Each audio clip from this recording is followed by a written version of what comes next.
The road from the Ugandan capital, Kampala, to the Kenyan port of Mombasa, a major transport artery across East Africa. One man who has been driving this route since 1969 is Jack Muiagubya. He rarely bothers to stop in the towns along the way these days, but during the 80s, up to 600 drivers a day used to visit these bars and the prostitutes who patronized them. With the advent of AIDS, all that has changed. Yes, it's true. A lot of people got infected because they went to these women whenever they felt like it. On the other hand, it's a personal decision to risk your life. Everybody should know how to behave. For years, the HIV virus was spread along these roads by the truckers. Inevitably, the unmarried women, as the prostitutes are called, took the disease into the rural villages. Now, in the Rake district west of Kampala, funerals have become commonplace events in the life of the region.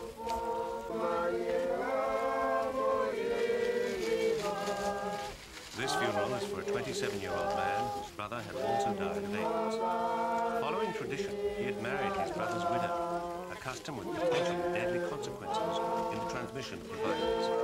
10 years ago, the disease, called slim here, was unknown. Now it has reached epidemic proportions. Traditionally, people put their faith in spirit mediums or witch doctors, particularly in rural areas. Many people still hope their belief in ancestor worship might provide a miraculous solution to the problems besetting them. That faith is being sorely tested.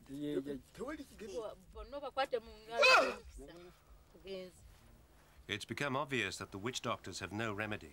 But many people believe it's because the old ways have been abandoned that the disease has taken hold.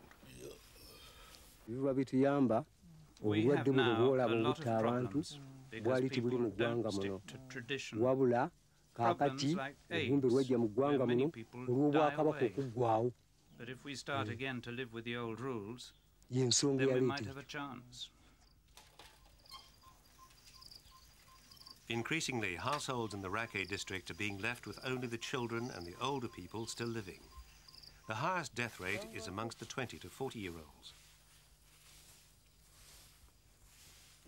This woman's 5 children all died. She's inherited the sole responsibility for her 12 grandchildren. Without money for school, the children are at home all day. Her neighbor takes care of her own 10 grandchildren, working in the fields to feed them.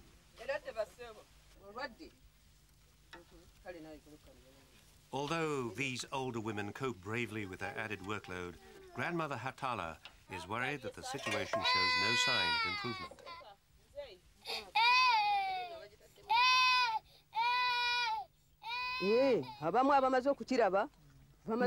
Many around here died already.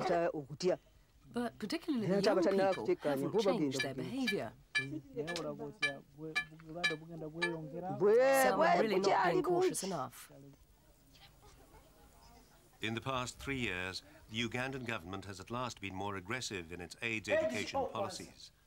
From the age of 12, children are now given special instruction on the topic. The message for a safe future is to keep to one partner and to use condoms. It may not be taken to miss one. At the Christian-run Mengo hospital in the capital, Kampala, most patients are reporting with symptoms of tuberculosis or pneumonia. But in many cases, tests show that the underlying problem is the HIV virus.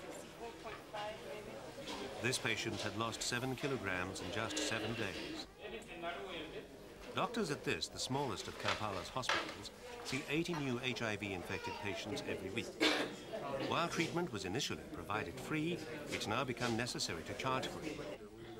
All the doctors can really do is dispense painkillers and words of comfort. In some areas, the church community has organized neighborhood help schemes for those too weak to attend the hospital or take care of themselves. Only one 26-year-old woman is left in this household. She contracted the disease 5 years ago and knows she has only a few months left to live. She puts her faith in God, but some church officials have scant sympathy. Sex has been misused all over the world. Some men have gone with men, some women have gone with women, some have done terrible things. Marriages are broken up, divorce and so on. Nobody's taking marriage seriously. It may be, this is the way he's saying, I made sex for bringing children and happy home. Watch out. For those ignoring such dire warnings, condoms are on sale in Kampala. But many prostitutes report that their customers are reluctant to use them. They complain of lack of sensation and don't feel they're getting their money's worth if the prostitute insists. But with surveys showing at least 10% of a population of 16 million HIV positive, the AIDS epidemic is siding through Uganda virtually unchecked.